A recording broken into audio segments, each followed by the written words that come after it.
दरवर्षीप्रमाणे ह्याही वर्षी भद्रकाळाची छाया ही रक्षाबंधनावर आहे. तर आपल्याला राखी ही शुभ मुहूर्तावरच बांधायची आहे. तर शुभ मुहूर्त कोणता, त्यानंतर भद्रा काळ म्हणजेच भद्रा काळ कोणता, भद्रा काळाला अशुभ काळ असं देखील म्हटलं जातं. तर औक्षणाच्या ताटामध्ये आपल्याला कोणत्या कोणत्या वस्तूंचा समावेश करायचा आहे, राखी खरेदी करायच्या वेळेस आपल्याला कोणत्या गोष्टींची काळजी घ्यायची आहे, त्यानंतर ज्यांना भाऊ नाही अशा महिलांनी काय करावं किंवा कोणाला राखी बांधावी याची संपूर्ण माहिती ह्या लॉंग व्हिडिओमध्ये देणार आहे. तर व्हिडिओला शेवटपर्यंत नक्की बघा. सर्वप्रथम सर्वांना श्री स्वामी समर्थ. मी मेघा, माझ्या भक्ती विथ मेघा चॅनलमध्ये तुमचं मनापासून स्वागत करते. तर चला व्हिडिओला सुरुवात करूया.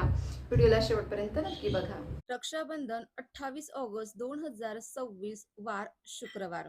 याचा शुभ मुहूर्त असणार आहे 28 तारखेला सकाळी 5:57 सुरुवात होणार आहे, तर सकाळी 9:48 एकूण कालावधी असणार आहे सुमारे 3 तास 51 मिनिटाचा. त्यानंतर पौर्णिमेची तिथी 27 तारखेला सकाळी 9:08 सुरुवात होणार आहे पौर्णिमेला, आणि दुसऱ्या दिवशी 28 तारीख सकाळी 9:47 शुक्रवार पर्यंत राहणार आहे.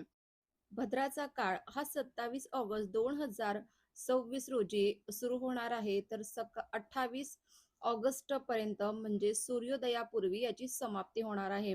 म्हणून भद्रा दोष ह्या वर्षी रक्षाबंधनाला नाहीये. भद्रा काळ हा अशुभ काळ मानला जातो. यामागे एक पौराणिक कथा सुद्धा आहे.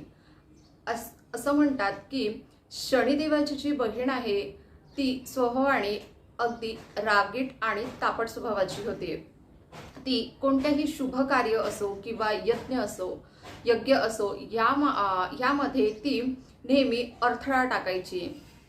तर सगळ्या देवांनी विनंती करून तिचा जो काळ आहे तो वेगळा करून घेतलेला आहे.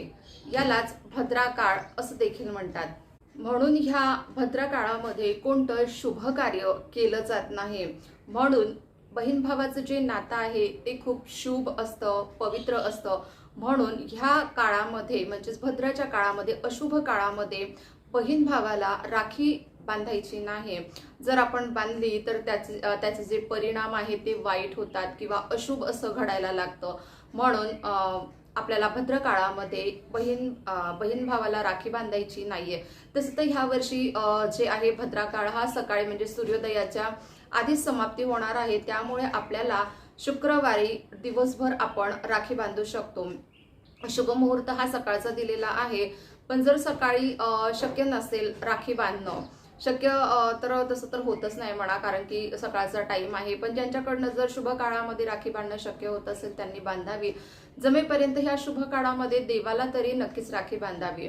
दिवसभरात तुम्ही कधीही राखी बांधू शकता. आधीच्या काळामध्ये किंवा 8-10 वर्ष अगोदर ज्या राख्या मिळायच्या त्या अगदी व्यवस्थित असायच्या, खूप असं सजावट केलेल्या नव्हत्या, अगदी साध्या आणि सिंपलच होत्या. म्हणून ज्यावेळेस आपण राखी खरेदी करत असतो त्यावेळेस काही गोष्टी आपल्याला लक्षात घ्यायच्या आहे.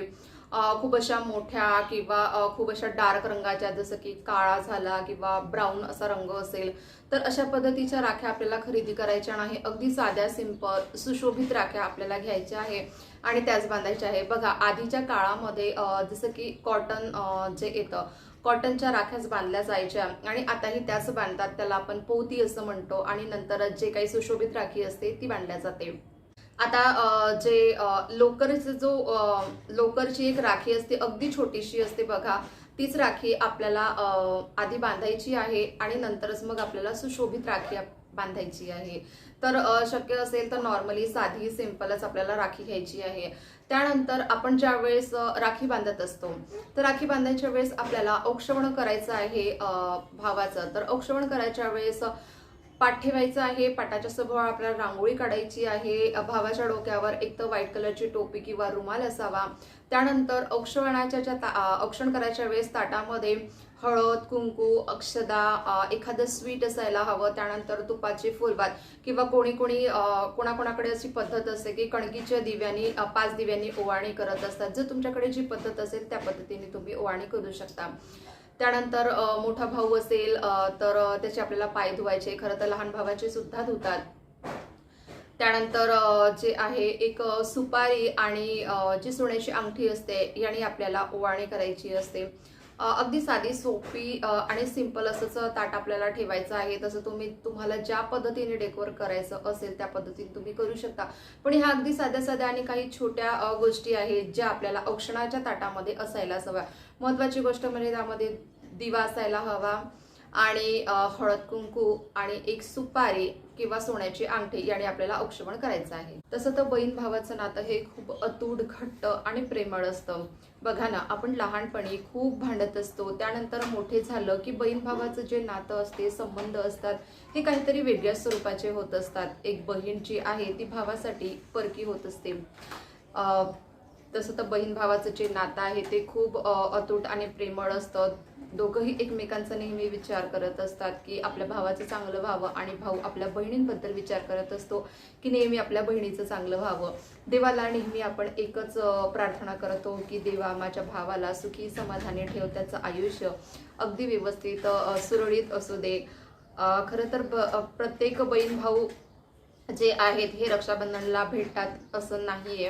भरपूर लोकांचे जे भाऊ आहेत ते कोणाचे विदेशात आहेत, कोणाचे खूप लांब आहेत, कोणी ऑनलाईन राखी सेलिब्रेट करतं, कोणी पोस्टाने राखी पाठवतात. बहीण भाऊ जे आहे काही कामकाजांमुळे दुसऱ्या देशात आहे, परक्या देशामध्ये आहे, त्यामुळे ते एकमेकांशी भेटू शकत नाही.